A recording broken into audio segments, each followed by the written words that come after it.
여러분 안녕하세요. 이기련 변호사입니다. 가정폭력 범죄의 신고와 신고 의무자에 대해서 보시겠습니다. 가정폭력이란 가정 구성원 사이에 신체적, 정신적 또는 재산상 피해를 수반하는 행위를 말하는데요. 가정폭력 범죄에는 상해, 폭행, 유기, 학대, 아동 혹사, 체포, 감금, 협박, 명예훼손, 모욕, 주거, 신체수색, 강요, 공갈, 재물손괴 및 아동 구걸 강요 등이 있습니다. 먼저 가정폭력 범죄의 신고인데요. 누구든지 가정폭력 범죄를 알게 된 경우에는 수사기관에 신고할 수 있습니다. 따라서 이웃집에서 심한 고함소리 내지 비명소리가 나는 것으로 보아 가정폭력이 발생한 것으로 추측된다면 가족이 아닌 이웃도 신고를 할 수 있습니다. 일정한 직무를 수행하는 사람은 가정폭력 범죄를 신고해야 하는 경우도 있습니다. 예를 들면 아동의 교육과 보호를 담당하는 기관의 종사자와 그 기관장 등이 그러한데요. 위에 어느 하나에 해당하는 사람이 정당한 사유 없이 그 직무를 수행하면서 가정폭력 범죄를 알게 된 경우에도 신고를 하지 않으면 300만 원 이하의 과태료가 부과됩니다. 구체적으로 보면 아동복지법에 따른 아동상담소, 가정폭력 방지 및 피해자 보호 등에 관한 법률에 따른 가정폭력 관련 상담소 및 보호시설, 성폭력 방지 및 피해자 보호 등에 관한 법률에 따른 성폭력 피해 상담소 및 보호시설에 근무하는 상담원과 그 기관장은 피해자 또는 피해자의 법정 대리인 등과의 상담을 통하여 가정폭력 범죄를 알게 된 경우에는 가정폭력 피해자의 명시적인 반대의 의견이 없으면 즉시 신고해야 한다는 것입니다. 또한 의료기관이나 노인복지시설의 장과 종사자 혹은 장애인 복지시설 등에서 업무를 수행하는 자 등은 노인 학대를 알게 된 때에는 즉시 노인보호 전문기관 또는 수사기관에 신고해야 합니다. 한편 가정폭력특례법은 이와 같은 가정폭력 범죄를 신고한 사람에 대하여 그 신고 행위를 이유로 불이익을 주어서는 안 된다는 것을 규정하기도 합니다. 다음 고소에 대해서 보시겠습니다. 먼저 고소의 개념입니다. 고소란 범죄의 피해자 또는 그와 일정한 관계에 있는 고소권자가 수사기관에 범죄 사실을 신고하여 범인의 처벌을 구하는 의사표시를 말합니다. 현행 형사소송법에 의하면 범죄 피해자는 고소할 수 있으나 자기 또는 배우자의 직계존속을 고소할 수는 없도록 하고 있습니다.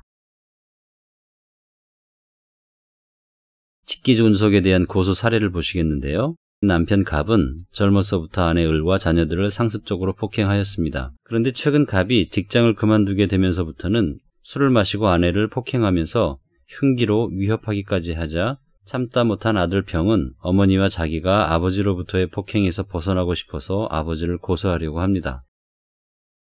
앞에서 살펴본 것처럼 형사소송법은 범죄의 피해자는 고소할 수 있지만 직계존속에 대한 고소는 금하고 있는데 그 이유는 가정의 위계질서를 존중, 유지하기 위한 정책적 배려 때문입니다. 그러나 가정폭력 범죄의 처벌 등에 관한 특례법에서는 직계존속도 고소할 수 있게 하고 있습니다. 가정폭력은 은폐되기 쉽고 그 사례가 증가하고 있어 법적인 보호를 소홀히 할 수 없다는 사회적 합의에 따른 것입니다. 가정폭력 범죄에는 형사소송법보다 가정폭력 범죄의 처벌 등에 관한 특례법이 우선하여 적용됩니다. 이에 따라 가정폭력 피해자 또는 그 법정 대리인은 가해자를 고소할 수 있습니다. 피해자의 법정 대리인이 가해자인 경우 또는 가해자와 공동하여 가정폭력 범죄를 범한 경우에는 피해자의 친족이 고소할 수 있습니다. 피해자는 가해자가 자기 또는 배우자의 직계존속인 경우에도 고소할 수 있습니다. 한편 피해자에게 고소할 법정 대리인이나 친족이 없는 경우에 이해관계인이 신청하면 검사는 10일 이내에 고소할 수 있는 사람을 지정해야 합니다. 경찰의 수사 단계를 보시겠는데요. 가정폭력 범죄에 대하여 신고를 받은 경찰은 즉시 현장에 출동하여 폭력 행위를 제지하거나 가해자와 피해자를 분리하는 등의 조치를 취해야 합니다.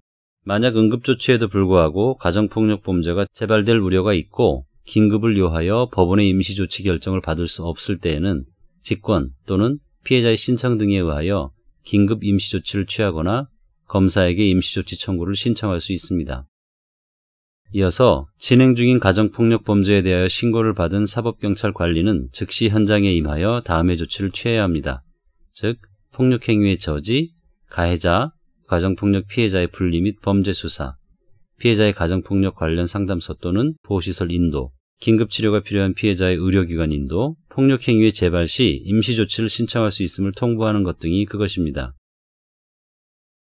네, 여기서 앞 사례와 연결되어 계속하여 보시면 우여곡절 끝에 남편 갑에 대한 공판이 진행 중입니다. 그런데 갑은 자신을 고소한 것에 대해 격분하여 이전보다 더 심하게 아내 을에게 폭력을 행사하고 있습니다. 가정폭력의 피해자 또는 그 법정 대리인은 검사 또는 사법경찰관에게 임시조치의 청구 또는 그 신청을 요청할 수 있고, 판사는 필요한 경우 임시조치를 할 수 있습니다. 만일 사례에서와 같이 형사재판이 진행 중임에도 계속적으로 가정폭력이 우려되는 경우나 그 밖에 판사가 필요하다고 인정하는 경우에는 피해자를 격리시키거나 접근금지, 의료기관 그 밖의 요양소의 위탁, 경찰서 유치장 또는 구치소의 유치 등 임시조치를 취할 수도 있습니다. 이러한 임시조치는 피해자가 신청하는 경우 변경되거나 취소될 수도 있습니다. 네, 임시조치 청구 신청에 대해서 보시겠습니다. 피해자 및 그 법정 대리인은 사법경찰관에게 임시조치의 청구 신청을 요청하거나 이에 관하여 의견을 진술할 수 있는데, 요청을 받은 사법경찰관은 임시조치 신청을 하지 않는 경우에는 검사에게 그 사유를 보고해야 합니다. 한편 사법경찰관은 가정폭력 범죄가 재발할 우려가 있다고 인정하는 경우 검사에게 임시조치 청구를 신청할 수 있습니다. 긴급 임시조치에 대해서입니다. 사법경찰관은 이상의 응급조치에도 불구하고 가정폭력 범죄가 재발될 우려가 있고 긴급을 요하여 법원의 임시조치 결정을 받을 수 없을 때에는 직권 또는 피해자나 그 법정 대리인의 신청에 의하여 피해자 또는 가정 구성원의 주거 또는 점유하는 방실로부터의 퇴거 등 격리, 피해자 또는 가정 구성원의 주거, 직장 등에서 100m 이내의 접근 금지, 피해자 또는 가정 구성원에 대한 전기통신기본법 제2조 제1호의 전기통신을 이용한 접근 금지 조치를 할 수 있습니다. 사법경찰관이 긴급 임시조치를 한 때에는 지체 없이 검사에게 이상의 임시조치를 신청하고 신청받은 검사는 법원에 임시조치를 청구해야 합니다.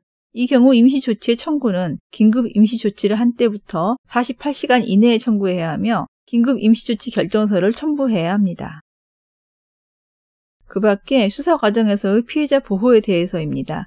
피해자는 원하는 경우 여성 경찰관으로부터 조사를 받을 수 있으며 경찰은 이에 응해야 합니다.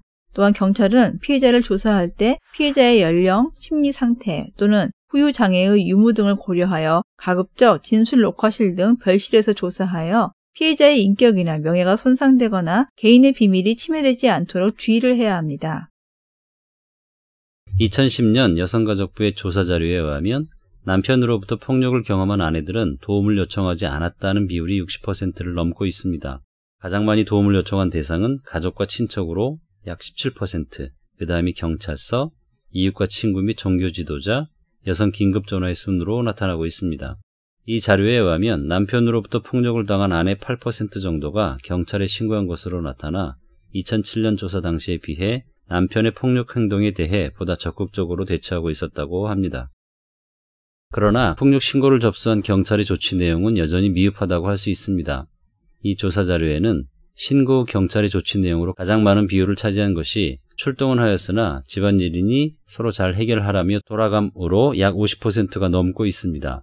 그 다음으로 집안일이니 둘이서 잘 해결하라며 출동하지 않으므로 약 17%로 나타나고 있는데, 이 두 가지 조치는 여전히 경찰이 가정폭력을 집안일로 여기는 경향이 강하다는 것을 짐작케 합니다. 한편 경찰의 조치 내용이 미흡한 이유에 대해서는 경찰이 가정폭력 사건을 어떻게 생각하는지와 관련이 있습니다. 여성가족부 조사 자료에 의하면 경찰의 입장에서는 가정폭력 사건은 가정 내에서 해결하는 것이 우선이라는 관념이 강하다는 것을 알 수 있었습니다. 그리고 경찰은 가정폭력 사건이 까다롭고 부담스럽다고 느끼고 있으며 가정폭력 사건에서 경찰이 할 수 있는 역할이 매우 제한적이라고 대답하고 있음을 알 수 있습니다. 그런데 가정폭력 사건 가해자들은 통상 자신의 행위를 완강히 부인하는 경우가 많거나 가정폭력 피해자임에도 진술을 거부하는 경우가 많다는 것을 고려해 보면 경찰관들을 상대로 한 조사 결과가 전혀 이해하기 어려운 것도 아닙니다. 그렇지만 절박한 상황에 놓여 있을 가정폭력 피해자들의 신고를 지나치게 안이하게 대처하여서는 곤란하며 가정폭력 문제를 여전히 집안일로 생각하는 인식은 시급히 개선할 필요가 있을 것입니다. 검찰의 수사 단계입니다. 검사는 가정폭력 범죄가 재발할 우려가 있다고 인정하는 경우 직권으로 또는 사법경찰관의 신청에 의해 퇴거, 접근 금지 등의 임시 조치를 해줄 것을 법원에 청구할 수 있습니다. 또한 검사는 가정폭력 사건을 수사한 결과 가해자의 성행 교정을 위해 필요하다고 인정하는 경우 상담 조건부 기소유예를 할 수 있고, 검사는 가정폭력 범죄로 피의자의 고소가 있어야 공소를 제기할 수 있는 가정폭력 범죄에서 피의자의 고소가 없거나 취소된 경우, 피해자의 명시한 의사에 반해 공소를 제기할 수 없는 가정폭력 범죄에서 피해자가 처벌을 희망하지 않는다는 명시적 의사표시를 하거나 처벌을 희망하는 의사표시가 철회된 경우, 해당 사건의 성질, 동기 및 결과, 가해자의 성행 등을 고려하여 가정폭력 범죄의 처벌 등에 관한 특례법에 따른 보호 처분이 상당하다고 인정하는 경우에는 가정보호 사건으로 처리할 수 있습니다.